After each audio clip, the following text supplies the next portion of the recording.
दोस्तों, हम जब भी राजस्थान घूमने का प्लान बनाते हैं तो सबसे ज़्यादा हम जयपुर, जोधपुर, उदयपुर पे ही गौर फरमाते हैं।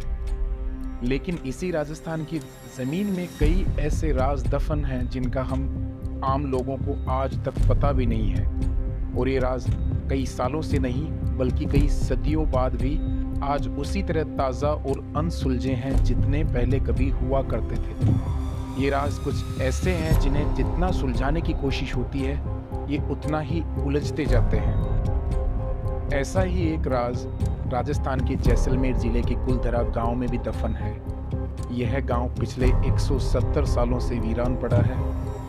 एक ऐसा गांव जो रातों रात वीरान हो गया और सदियों से लोग आज तक ये नहीं समझ पाए कि आखिर इस गांव के वीरान होने का राज क्या था। कुलधरा गांव के वीरान होने को लेकर एक अजीबोगरीब राज है। दरअसल कुलधरा की कहानी शुरू हुई थी आज से करीब 200 साल पहले, जब कुलधरा खंडहर नहीं था बल्कि आसपास के 84 गांव पालीवाल ब्राह्मणों से आबाद हुआ करते थे। कुलधरा गांव मूल रूप से ब्राह्मणों द्वारा बसाया गया था जो पाली क्षेत्र से जैसलमेर चले गए थे और कुलधरा गांव में बस गए थे। इस गांव की किताबों में भी जिक्र है कि पाली के एक ब्राह्मण कधान ने सबसे पहले इस जगह पर अपना घर बनाया था और साथ में एक तालाब भी खोदा था जिसका नाम उसने उधनसर रखा था। और जैसा कि ये लोग पाली से आए थे इसलिए इनको पालीवाल कहा जाता था। सब लोग बड़े आराम से इस गांव में अपनी जिंदगी बसर कर रहे थे। लेकिन एक दिन कुलधरा को किसी की बुरी नज़र लग गई और वो शख्स था रियासत का दीवान सालम सिंह, अय्याश दीवान सालम सिंह, जिसकी गंदी नज़र गांव के मुखिया की लड़की पर पड़ गई थी। दीवान उस लड़की की खूबसूरती के पीछे इस कदर पागल हुआ कि बस किसी तरह से उसे पा लेना चाहता था। उसने इसके लिए ब्राह्मणों पर दबाव बनाना शुरू कर दिया और हद तो तब हुई जब सत्ता के मद में चूर उस दीवान ने लड़की के घर पे मैसेज भिजवाया कि अगर अगली पूर्णमासी तक उसे लड़की नहीं मिली तो वह गांव पर हमला करके लड़की को उठा ले जाएगा। अब दीवान और गांव वालों की ये लड़ाई एक कुंवारी लड़की की इज्जत की थी और गांव के आत्मसम्मान की भी। इस बात को लेकर गांव की एक चौपाल पर पालीवाल ब्राह्मणों की बैठक हुई और 5000 से ज़्यादा परिवारों ने अपने सम्मान के लिए रियासत को छोड़ने का फैसला ले लिया। कहा जाता है कि फैसला लेने के लिए सभी 84 गांव एक मंदिर पर इकट्ठा हो गए और पंचायतों ने फैसला किया कि कुछ भी हो जाए अपनी लड़की उस दीवान को नहीं देंगे। अगली शाम कुलधरा यूं वीरान हुआ कि आज परिंदे भी उस गांव की सरहदों में दाखिल नहीं होते।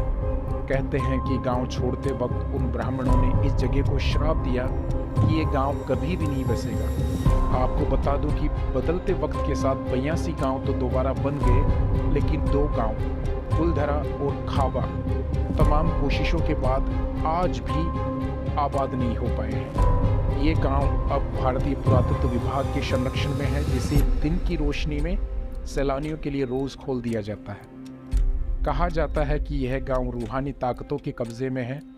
टूरिस्ट प्लेस में बदल चुके कुलधरा गांव घूमने वाले लोगों के मुताबिक यहाँ रहने वाले पालीवाल ब्राह्मणों की आहट आज भी सुनाई देती है। उन्हें यहाँ हर पल ऐसा अनुभव होता है कि कोई आसपास जैसे चल रहा हो। बाजार की चहल पहल की आवाज़ें आती हैं, औरतों के बात करने और उनकी चूड़ियों और पायलों की आवाज़ हमेशा ही आती रहती है। लोकल गवर्नमेंट ने इस गांव की सरहद पर एक द्वार बना दिया है जिसके पार दिन में तो सैलानी घूमने आते रहते हैं, लेकिन रात में फाटक को पार करने की हिम्मत कोई भी नहीं करता। कुलधरा गांव में एक मंदिर है जो आज भी शराब से मुक्त है। एक बावड़ी भी है जो उस दौर में पीने के पानी का जरिया थी। एक खामोश गलियारे में उतरती हुई कुछ सीढ़ियां भी हैं। कहते हैं शाम ढलने के बाद अक्सर यहाँ कुछ आवाज़ें सुनाई देती हैं। लोग मानते हैं कि वो आवाज़ 18वीं सदी का वो दर्द है जिनसे पालीवाल ब्राह्मण गुजरे थे।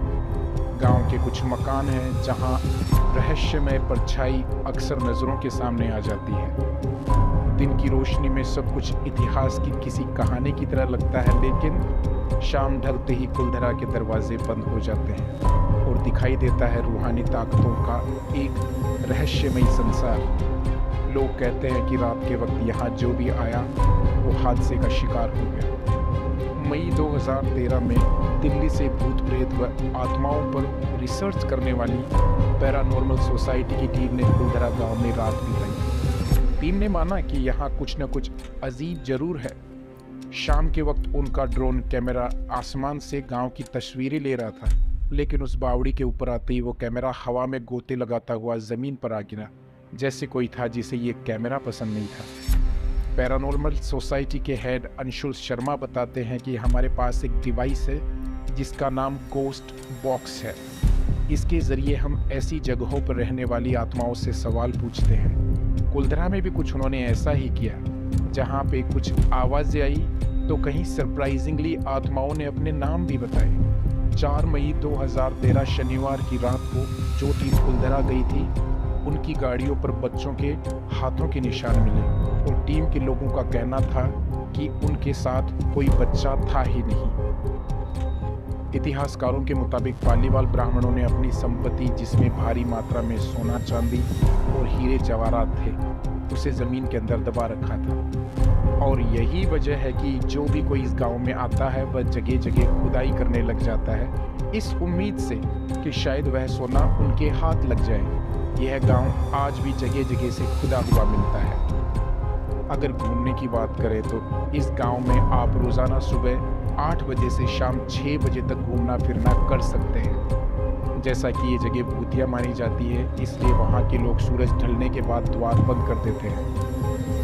अगर आप लोग कुलधरा जाना चाहते हैं तो मैं आपको बता दूं कि कुलधरा गांव के लिए एंट्री फीस 10 रुपये मात्र है, और अगर आप गाड़ी अंदर ले जाना चाहते हैं तो टोटल 50 रुपये आपकी फ़ीस है। ये जगह राजस्थान में होने की वजह से बहुत ज़्यादा गर्म रहती है, इसलिए यहाँ घूमने का सबसे अच्छा वक्त अक्टूबर से मार्च के बीच है, जहाँ गर्मी थोड़ी कम हो जाती है।